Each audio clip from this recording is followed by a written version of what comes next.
Hey everybody, and welcome back to Rugby Wrap Up. I'm Matt McCarthy, and I am here at the Sin Bin at O'Brien's Pub on 46th Street, just off of Times Square. And I am here with Mr. George Mac Robertson, partner at RugbyLaw, the entity that controls the NRFL, the National Rugby Football League. Mac, good to see you. Thanks for having me. Let's get right to it. Your match against the Leicester Tigers canceled because it wasn't sanctioned by USA Rugby. Your match that you guys promoted with Saracens Rugby Club from the English Premiership, coming over to play the Canterbury Crusaders of Super 15, the professional league with Australia, New Zealand, and South Africa, was also canceled. What are your thoughts? We're fairly angry right now. That might be apparent. I'm not a smooth guy. Okay, You're a front row guy.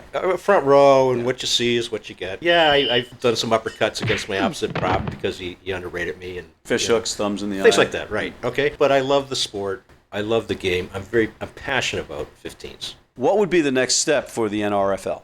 We thought we had a great plan. We thought it would go through. We were anticipating that the Saracens and the Crusaders would speak for themselves, that basically the finest rugby ever to be played in America would be eagerly welcomed by the national governing body and also the American rugby public. Boy, were we wrong.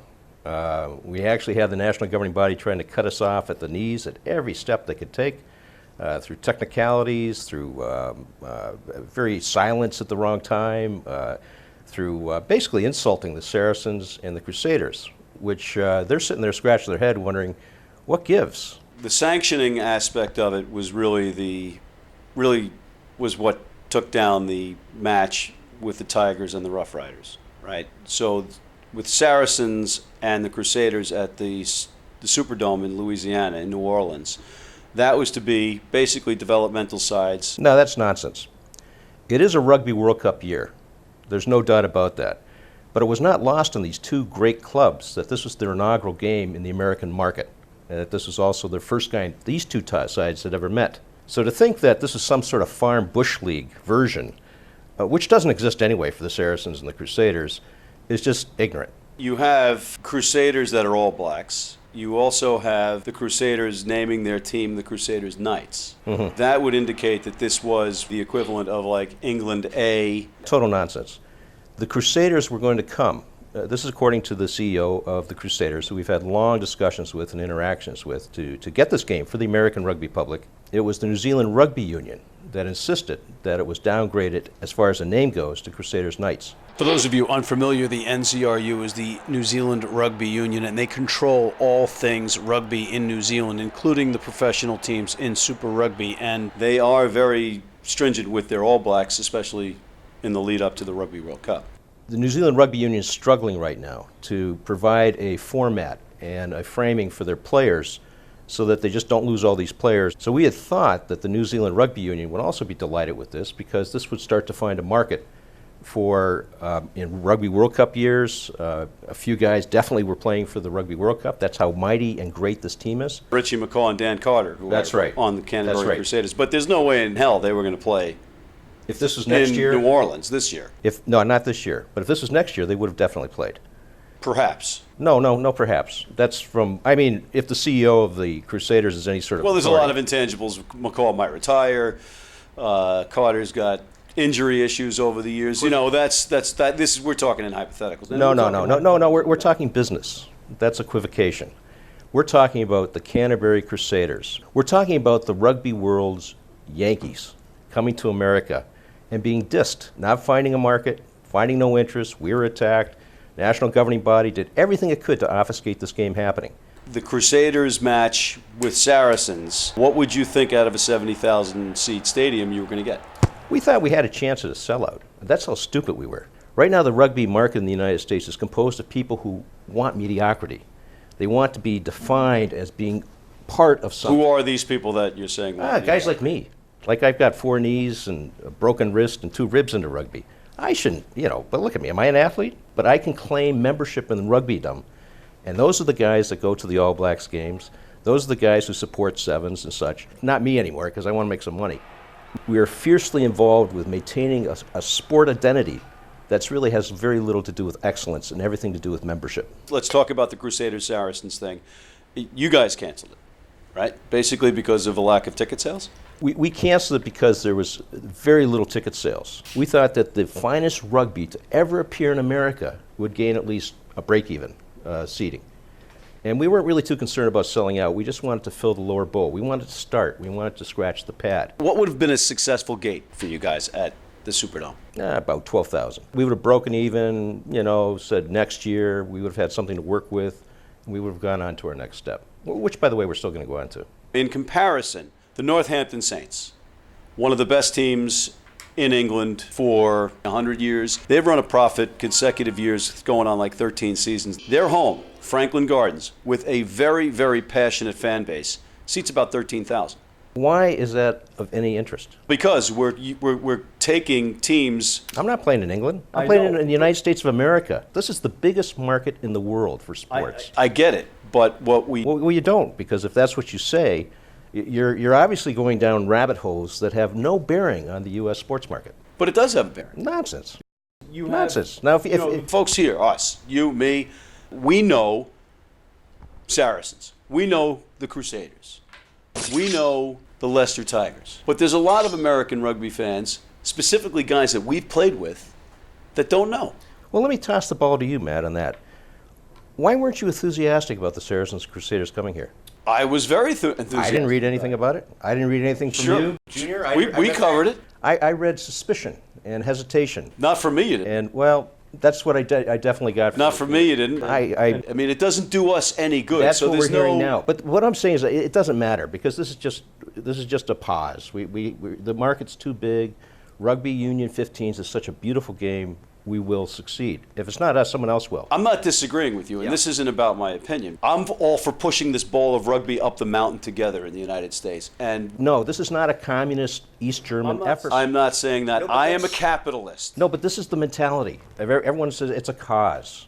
I don't want a cause. I'm not saying it's a cause, but I am saying that I want to see anybody that attempts to do this succeed. Because certainly it's in my best interest covering rugby. If there's nothing to cover, what am I covering? So to say that I'm going down rabbit holes, I'm not. I'm trying to get to the point. I apologize, but comparing us to the Saints in Northern England is not really too productive. I'm not comparing you to the Saints. No, I'm saying the markets. What the market is for professional rugby in England is just completely has nothing to do with what's going on in the United States. There's really very little commercial value for elite rugby in the existing American rugby fan base. They don't want it. Who doesn't want it? The average American rugby guy. They don't want elite rugby. They don't want to get lost in this club they have it's inclusive. That's the whole spiel of rugby. There's no other sport in the world where a doddering 59-year-old guy could have illusions that he could do anything athletic. But I can in rugby. And I show a little courage, a little pluck. I get one good hit a game. I'm happy as hell. But what happens with the rugby community now, and especially as promoted by the national governing body, is they take that identity and they say that you must fiercely protect it, or you must go with that identity and apply it to all forms of rugby in America. I think it's almost like it needs a shrink rather than a guy with my marketing capability. The rugby shrink is one of our segments that's in the works, by the way.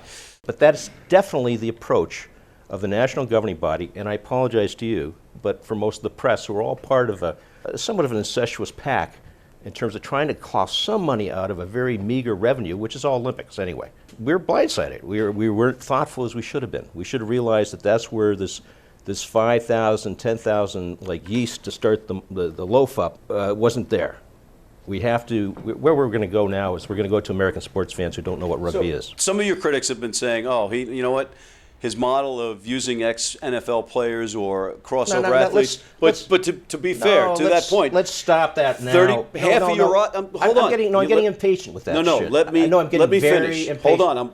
Matt, let me clarify. We had never intended to have our players team. You just cut me off. I was just about to say, to be fair to you, I'm just impatient because you've got that is half all I of your hear, roster no matter how much is made up of rugby players.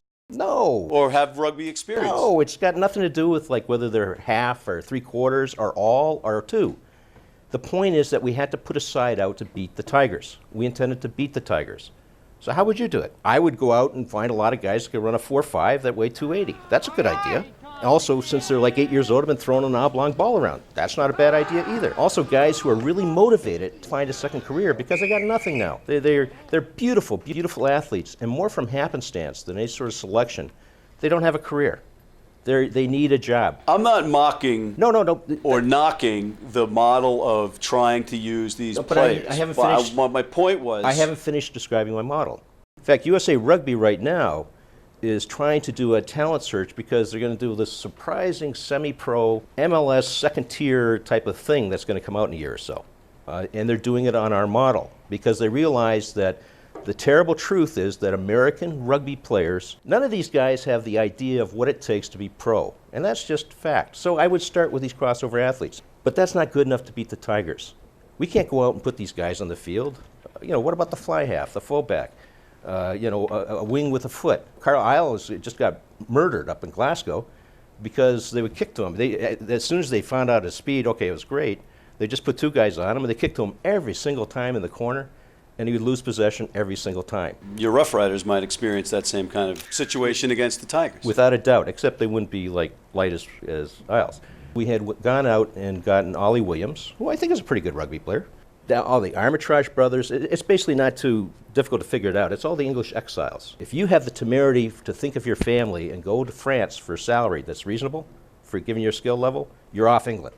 It's a country-by-country basis because now Australia is expanding their thought process to allow players to come back. Right. And New Zealand said no right now, but the eventuality is that they'll do the same. But let's get back to the Rough Riders for a second. I'm about to finish the Rough Riders. So we were calling people, and before we were found out about it, our national governing body was taking it upon itself to anticipate every club we were calling and call that club and inform them, before we found out, before the Tigers found out, that there would not be a sanction coming. So they could not release the players. Now, we had thought that Ollie Williams, then followed by the Armitage brothers, followed by Stringer, without a doubt the greatest rugby ever to be played in America, would come and join our side, and then people would say, hey, well, that's a damn good roster. Well, I think any rugby fan out there was interested in seeing what would happen here because you knew there was going to be hitting, you knew there'd be athleticism. Your national governing body did not want the game and went out of their way to prevent it. So to those that say, why didn't you just go along with the governing body? Why didn't you just sip the players? What was going on there? The United States is the only country with these two distinct codes for sports. One is for Olympics and national play. One is for commercial. They don't mingle. This Ted Stevens Act, which formed this whole law for Olympic play, prevents the national governing body to have anything to do with professional. We weren't trying to form a competing eagle pool. We're forming a commercial venture. Will you try to get some kind of working relationship with USA Rugby because of the reality that you face here in the United States, whether you agree with it or not? Because other countries are dealing with this. And I know we're the United States and we're different. I get that. You don't, because you wouldn't ask that question. Well, Mac, you could sit there and just, tell me what I don't know or what I don't get. You would not ask that question if you got it. No, well, how are you going forward then? I know this sounds so boring and dull. It doesn't sound for boring. It doesn't. Forget that question. Let's talk hypotheticals. Let's say the match was sanctioned. Rough Riders, Tigers. What would success be for you in that match? We just want to have a presence in the lower bowl.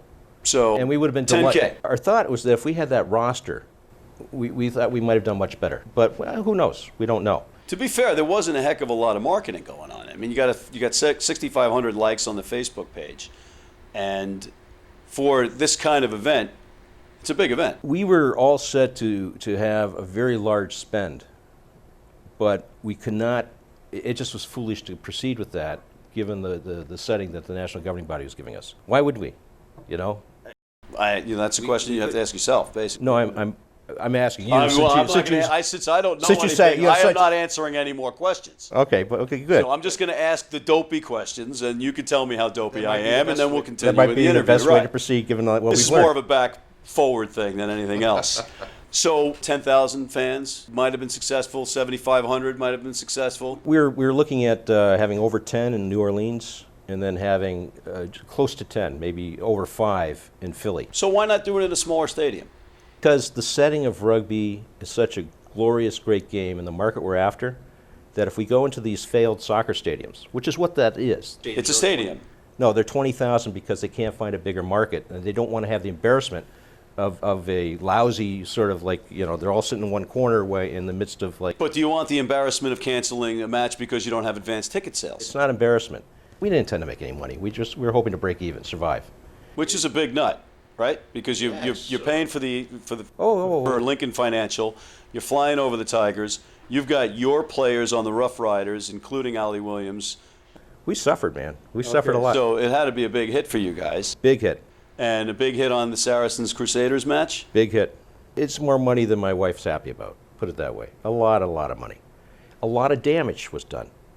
Now, if you think about it, it had nothing to do with how many fans were there or whatever. It was that we were prevented from showing the glory of the best rugby ever played in America to what our real audience was, which is sponsors, investors, guys who can look for it and say, this will work. This is a damn good product. Next step, the Rough Riders are what? A one-off team? Or are they going to play other professional entities? Or is there going to be an NRFL professional league? What would be next? Given the cost basis, we're going to have 6 teams. And then those 6 teams get established, we'll expand to 12. And then we'll sit and figure things out. Any geographical locations for those 6 teams?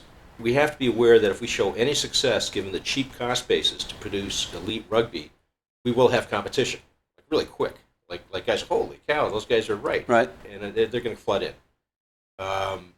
So we think that it's going to be very important to have the largest presence from Boston down to, say, Washington, D.C. East Coast? East Coast. Then maybe a couple, what we sort of call the I-35 Mississippi corridor, which would be Minnesota down to Dallas, and then maybe Houston and Miami. What is the time frame? Well, the time frame is not our time frame.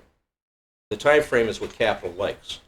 As soon as Capital discovers that if a small league with like 8 to 10 points of the U.S. sports market can make like $1 billion, $1.5 billion, it will happen. It's not like have you ever run for office? Because I could get questions answered from any politician more readily than I can from you. I gave you the answer. You're not.